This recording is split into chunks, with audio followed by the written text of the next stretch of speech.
Gramática española lección 12. Adverbios. Adverbios. Los adverbios son palabras que pueden modificar a un verbo, un adjetivo o a otro adverbio. Además, hay diferentes tipos de adverbios.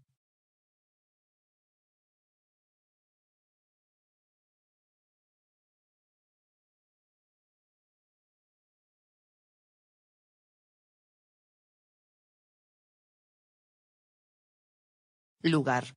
Aquí. Abajo. Allá. Afuera. Cerca. Dentro. Lejos. Atrás. Arriba. Delante. Duda. ¿Acaso? Tal vez. Quizá. Quizás.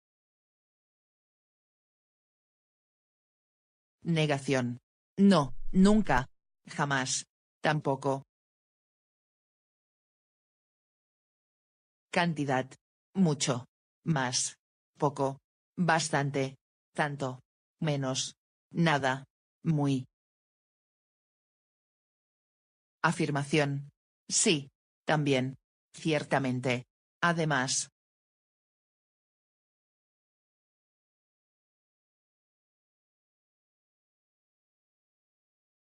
Tiempo. Mañana. Después. Entonces. Temprano. Recién. Luego. Antes. Antes. Ayer. Aún. Ahora. Hoy. Tarde. Modo.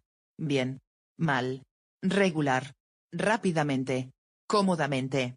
Justamente.